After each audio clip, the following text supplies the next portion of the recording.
నేను 3 విషయాలు మీ ముందు చెప్తా ఉన్నా. Socio economic survey, reserve bank of India లెక్కలు, ఇతర ఆర్థిక అభివృద్ధి సూచికలు. ముందుగా డెవలప్మెంట్ ఎక్స్పెండిచర్, ఇది నా లెక్క కాదు, సోషియో ఎకనామిక్ సర్వే చెప్పింది, తెలంగాణ ప్రభుత్వమే ప్రచురించిన లెక్క, పోయిన సంవత్సరం ప్రచురించిన లెక్క. దీని ప్రకారం డెవలప్మెంట్ ఎక్స్పెండిచర్ అంటే అభివృద్ధి పనుల మీద పెట్టే వ్యయం రూపాయి ఉంటే ఎంత. తెలంగాణలో మేము చేసిన మొత్తం నికర ఖర్చులో 10 ఏళ్లలో అభివృద్ధి కోసం పెట్టిన ఖర్చు 74%, 74% is development expenditure. This is the highest in the country for any state. ఇది మూర్ఖులకు, ఇక్కడ ఉండే సన్నాసులకు, కాంగ్రెస్ సన్నాసులకు తెలియకపోతే మేము చేయగలిగింది చదువుకోవాలి. మా లెక్క కాదు, సోషియో ఎకనామిక్ సర్వే లెక్క. ఇది చదువుకోండి, కాపీ లేదంటే నేను పంపిస్తా. 100 రూపాయలు ఖర్చు పెడితే 74 రూపాయలు డెవలప్మెంట్ మీద ఖర్చు పెడితే దాన్ని తప్పులు మాట్లాడితే ఏమనాలి మిమ్మల్ని నేను. అదేవిధంగా committed expenditure as percentage of revenue receipts అంటే రాష్ట్రానికి వచ్చే ఆదాయంలో ఉద్యోగుల జీతభత్యాలు, అప్పులు, పెన్షన్లు ఇవన్నీ తీసేస్తే ఎంత మిగులుతుంది అని చెప్పే లెక్క. దాని ప్రకారం తెలంగాణకు వచ్చిన ప్రతి రూపాయి ఆదాయంలో జీతాలకు, భత్యాలకు, పెన్షన్లకు, వడ్డీలకు పోయేది కేవలం 47 పైసలు. మిగతా 53 పైసలు బ్రహ్మాండంగా మీకు అభివృద్ధి కోసం అందుబాటులో ఉంది. దేశంలో అతి తక్కువ కమిటెడ్ ఎక్స్పెండిచర్ ఉన్న రాష్ట్రాలలో తెలంగాణ ఒకటి. ఇది అక్షర సత్యం. ఇది not my report, socio economic survey. 47 పైసలు పోతే ఇంకా 53 పైసలు మిగులుతాయి కదా, అందుబాటులో ఉన్నాయి కదా, చేతనైతే ఖర్చు పెట్టచ్చు కదా. ఆ తెలివి లేదు. నోరు బారేసుకోవడం, పనికి మళ్ళీ కారు కూతలు కోయడం, ఇంకా మళ్ళీ మీదికెళ్ళి చిల్లర మాటలు.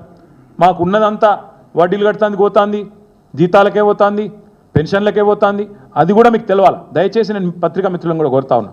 వాళ్ళు ఏ సొల్లు పడితే ఆ సొల్లు వాగితే మీరు అదో బైబిల్లో స్క్రిప్చర్ అన్నట్టు లేకపోతే ఇంకోటి అన్నట్టు మీరు రాయడం చాలా దారుణం.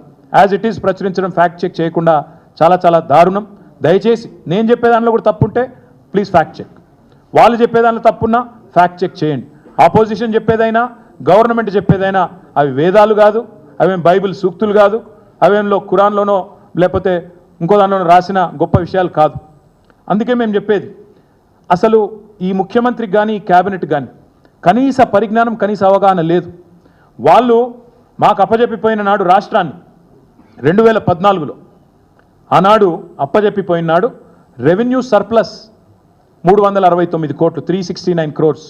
ఈరోజు 2023లో డిసెంబర్లో మేము వీళ్ళకి అప్పజెప్పిపోయినాడు రెవెన్యూ సర్ప్లస్ 5,944 crores.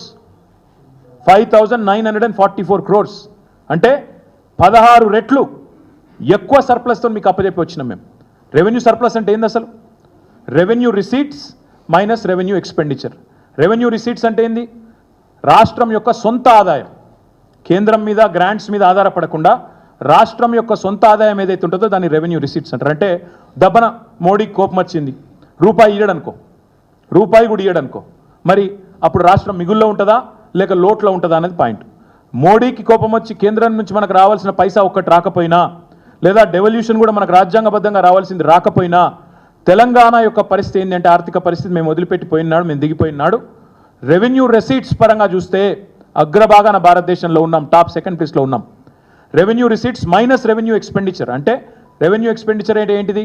శాలరీ, ఉద్యోగుల జీతభత్యాలు, డిఏలు, వాళ్ళకిచ్చే ఇంక్రిమెంట్లు, అదేవిధంగా పెన్షనర్ల పెన్షన్లు, అన్నిటికన్నా ముఖ్యంగా రాష్ట్రం చేసిన అప్పులకు, రాష్ట్రానికి ఉన్న అప్పులకు కట్టే వడ్డీతో సహా ఇవన్నీ, అండ్ సబ్సిడీలు, ఇవన్నీ తీసేసినాక కూడా రెవెన్యూ రిసీట్లకు వెళ్ళి రెవెన్యూ ఎక్స్పెండిచర్ తీసేసినాక మేము దిగిపోయిన నాడు 5,944 కోట్ల రెవెన్యూ సర్ప్లస్తో అప్పచెప్పినాం.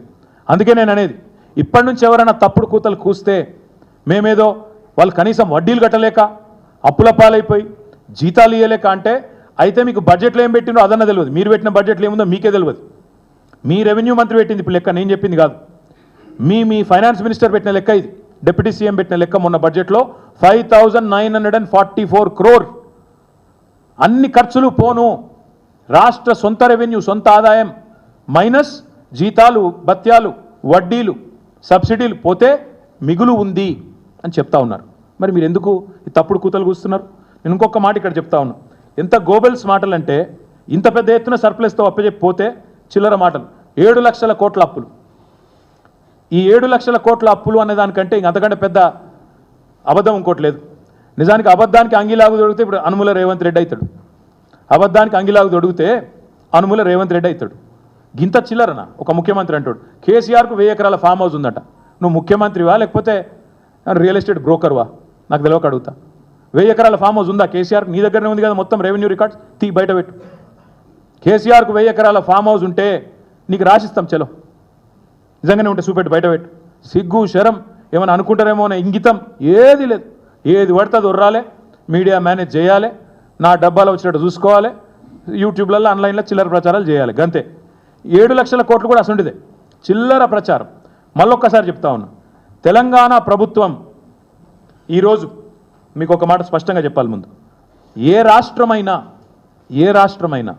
తన యొక్క ఆస్తులు అప్పులు రెండిటి పరిగణలోకి తీసుకొనే అప్పిచ్చేవాడు అప్పిస్తాడు. ఆ రాష్ట్రం యొక్క పరపతి ఏందని బట్టి దాన్ని డెట్ జిఎస్డిపి రేషియో అంటారు.